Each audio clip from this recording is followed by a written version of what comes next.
Let's do a couple more examples. So this one says sketch the graph of one period of function f of x equals -2 tangent of pi x plus pi minus 1. Okay, so let's find all the basic properties, starting with the period. The period is pi over b. That's the formula for the period of a tangent transformation. Now, the b here is pi.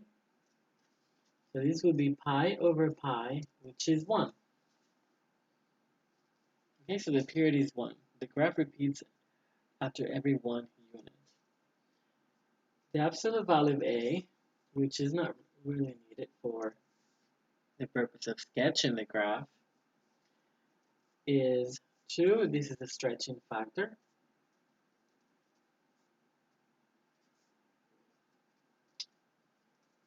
They might ask about it on the homework, and they might also ask about it on the test. For the phase shift, this part is also not really needed per se for sketching the graph. Um, well, let's find it anyway. So this is going to be negative pi over pi. Remember that the c is the opposite of that constant right there after the x. So I see positive pi, so the c has to be negative pi. Negative pi over b, and b is pi, so this is going to be negative 1. So that means the whole thing, the center of the original period is shifted 1 unit to the left. Okay, so this is 1 unit to the left.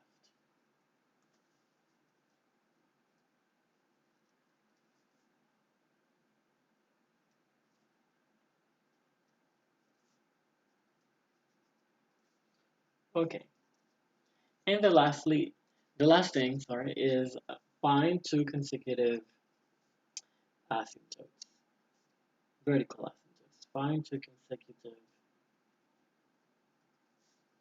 vertical asymptotes.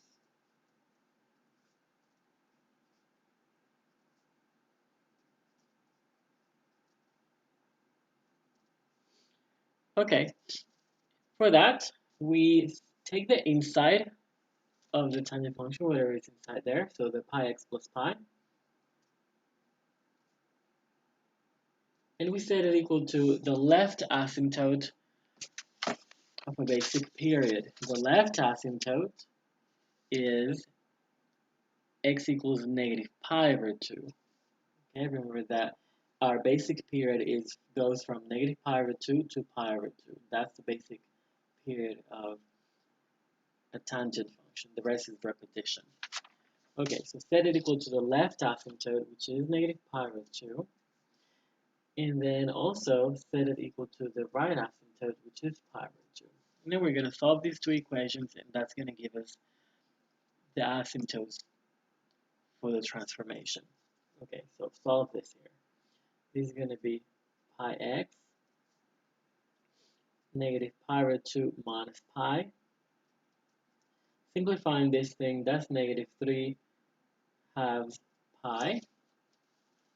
And then dividing by pi, you get that x equals negative 3 halves.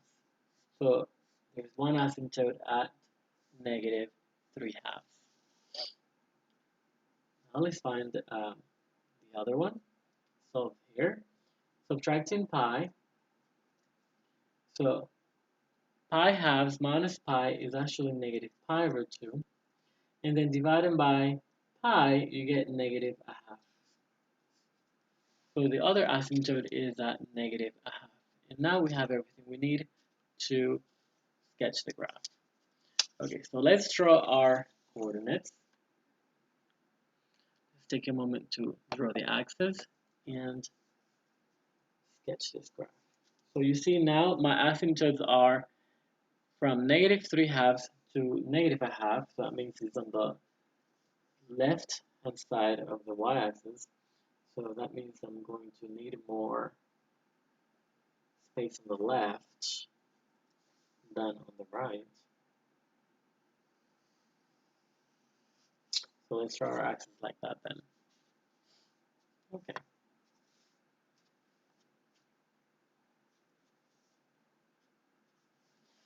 All right, now let's draw negative a half, negative a half. If that's negative a half, then that's probably here negative 1, and then that's probably here negative 3 halves. Okay, we don't need anything further than that, so negative 3 halves. And those are going to be our asymptotes, so let's throw asymptotes here.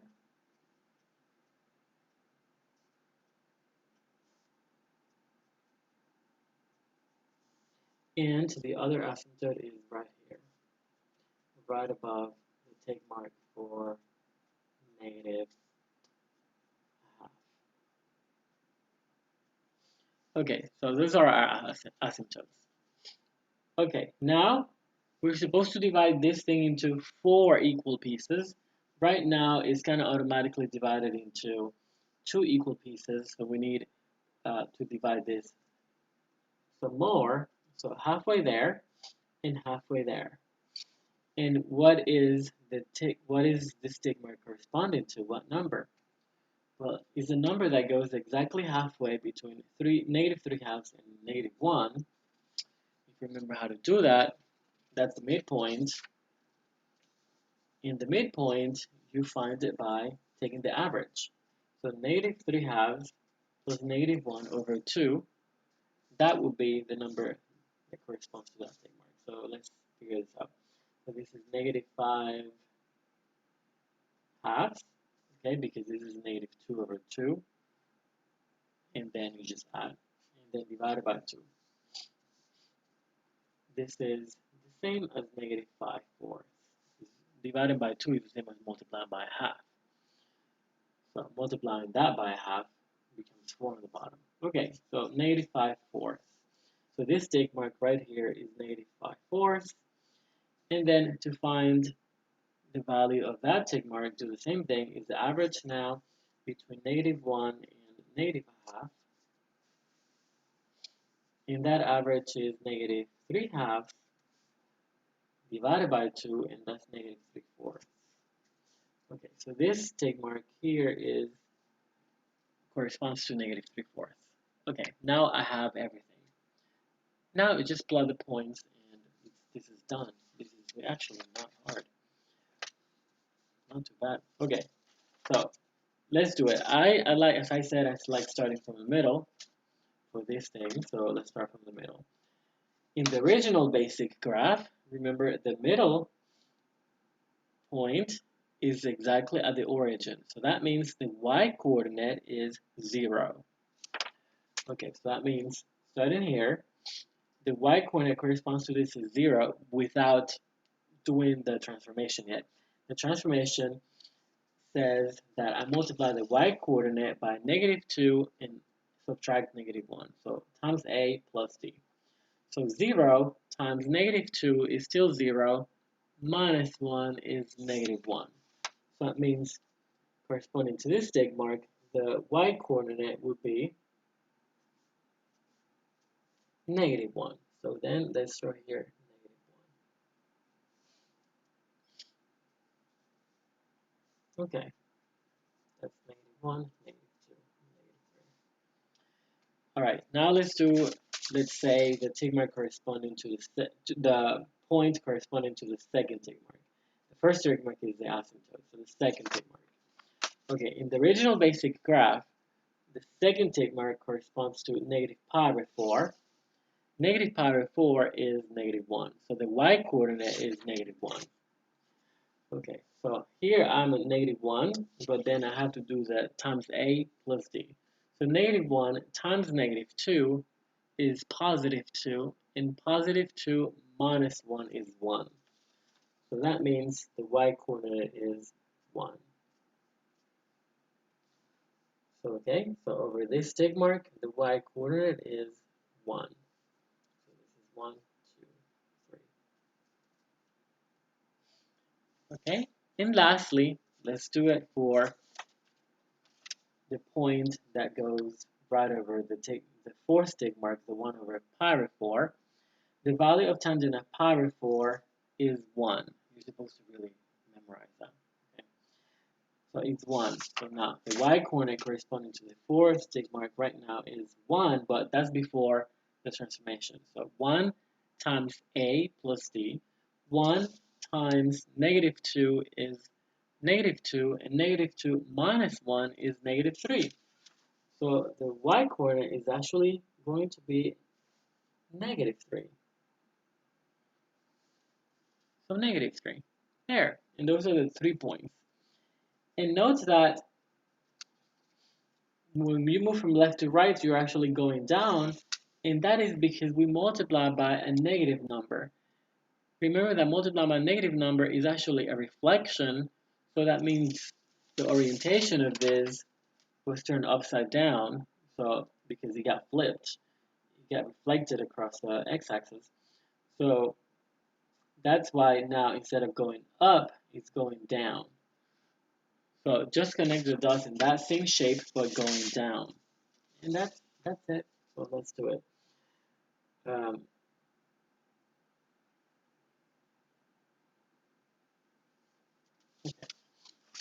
If you like, you could do it perhaps this way. No, this way actually, if you rotate the paper, it still is going down. Doesn't really help. So let's just try our best to connect these dots. Let me try to do it first with a pencil. It's harder going this way.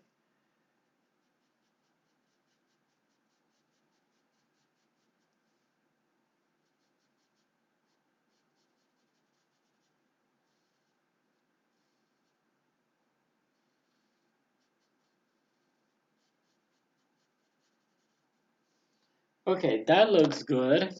I'm going now to use the pen.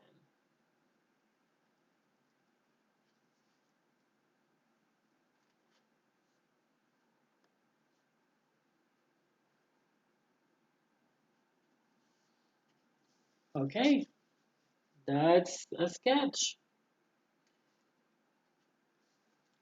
These are asymptotes, so the graph really is supposed to be getting closer and closer to those asymptotes. And that's it. That's the graph. And remember then that this is a multiple choice, so just choose the answer that matches its property. So there should be an asymptote at x equals -3/2. There should be an asymptote at x equals -1/2. The value at -1 should be -1. The value at -3/4 should be -3. The value at -5/4 should be +1, and so on. So if your graph matches all these properties, then that's the one you should choose. Okay, lastly, let's do now one example where we draw a cotangent function.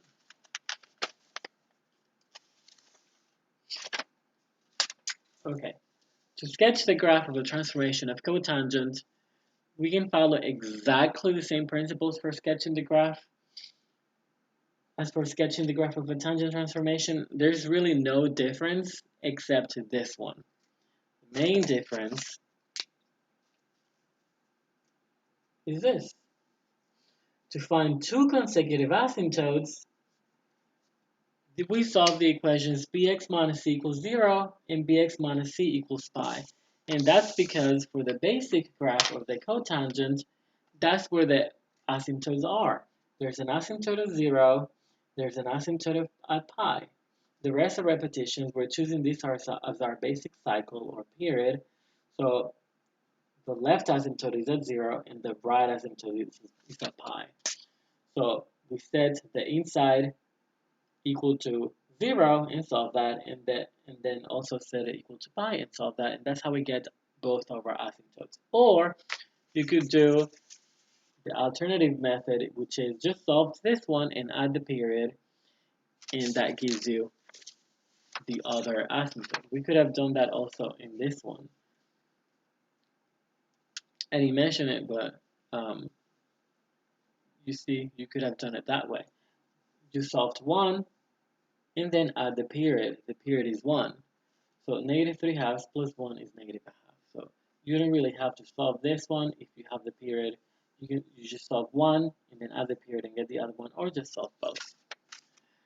So that's the only difference, okay? Instead of -pi/2 and pi/2, it should be 0 and pi. Other than that, this is done exactly the same. So let's do it. Let's find everything again for this.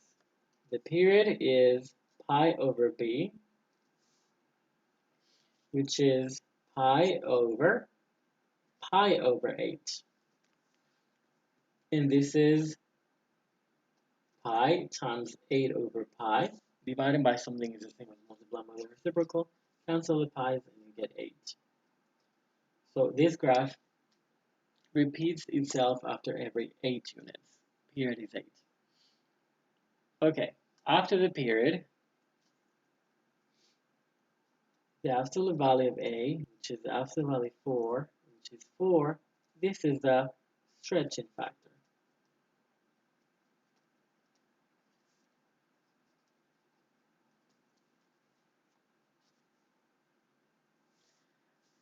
Let's find the phase shift. This is C over B, okay, which is positive pi over 2, remember, is the opposite of that constant. So I see a negative pi over 2 or a minus pi over 2, so I put positive. Pi over 2 divided by pi over 8, divided by something is the same as multiplying by the reciprocal. Cancel the pi's, you get 8 over 2, which is 4. Okay, so the center is moved 4 units to the right. And if they ask for the vertical shift, I'm not going to write it down, but the vertical shift is a d. So the fact that d is negative 2 means the whole graph is shifted down by 2 units. Okay, and lastly, 2 consecutive asymptotes.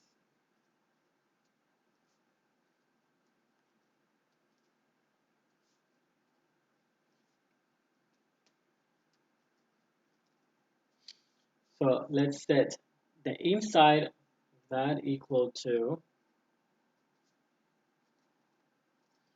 0. Remember, it is now 0 in pi. And set it equal to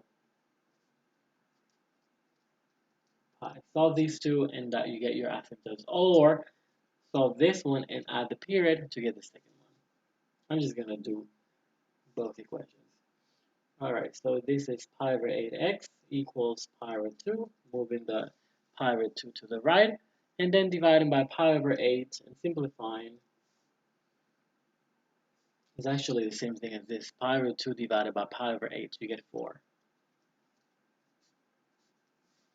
Okay, and then doing the same thing here, let's see, this is pi over 8x.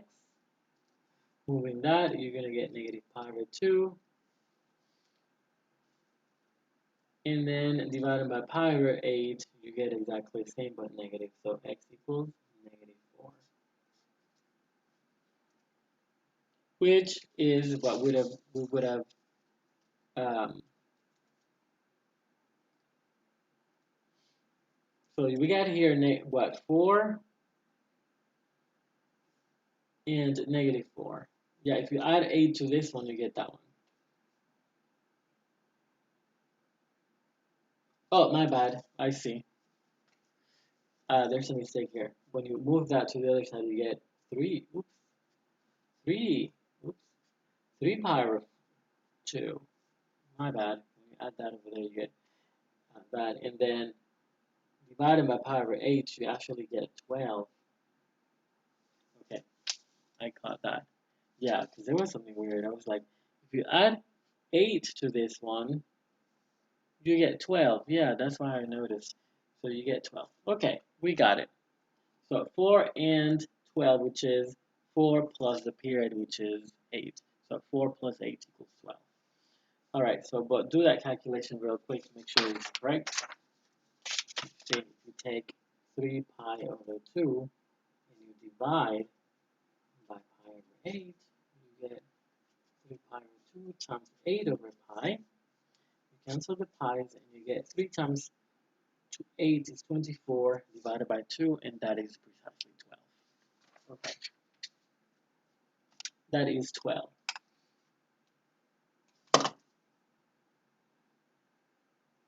All right, now we're ready to sketch the graph. Let's sketch the graph.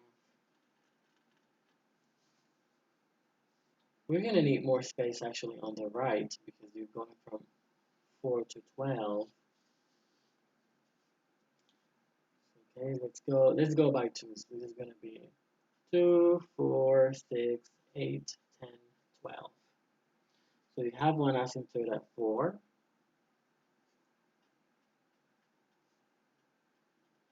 And the other one at 12.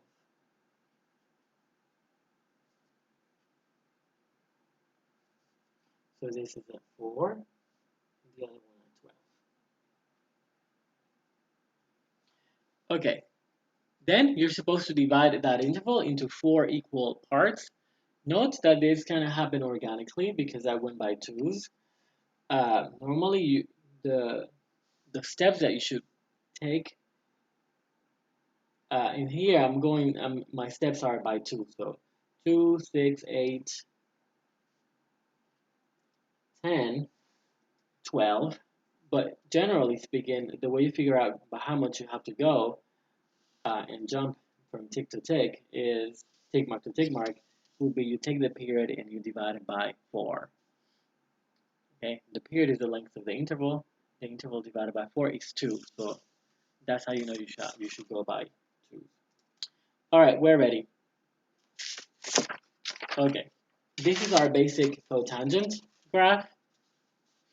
Let's start with the middle. The y-coordinate of the tick mark, the y-coordinate corresponds to the point associated to the middle tick mark is 0. That y-coordinate is 0. So the y-coordinate right now over the middle tick mark is 0. But we have to do times a plus t. So 0 times 4 minus t, minus 2. 0 times 4 is 0, minus 2 is negative 2. 1, 2, 3, 4, 5. 1, 2, 3, 4, 5. So over this one, negative 2. Okay, then let's do it for the tick mark corresponding, the second tick mark, the one corresponding to pi over 4 here. So the y-coordinate there is 1. Okay, so over here is normally is 1, but times a plus d, let's see, 1 times 4, that would be 4, minus 2, 4 minus 2 is 2, so we're right here. And lastly, let's take the y-coordinate of the point corresponding to the fourth tick mark right here. That would be negative 1. Okay, negative 1. So negative 1 times a plus d. Negative 1 times 4. Negative 1 times 4 is negative 4. Negative 4 minus 2 is negative 6. So we have to go all the way down to negative 6. 1, 2, 3, 4, 5, 6. So negative 6 right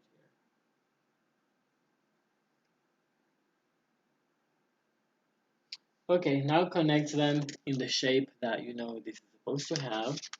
And I'm going to do it with a pencil first.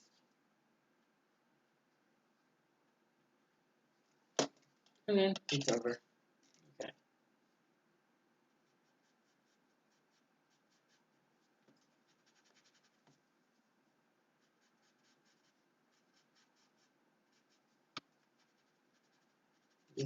Drawing this shape is a little bit hard.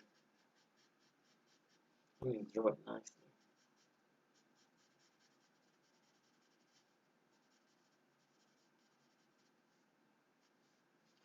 Okay, that's nice. Now we connect the dots.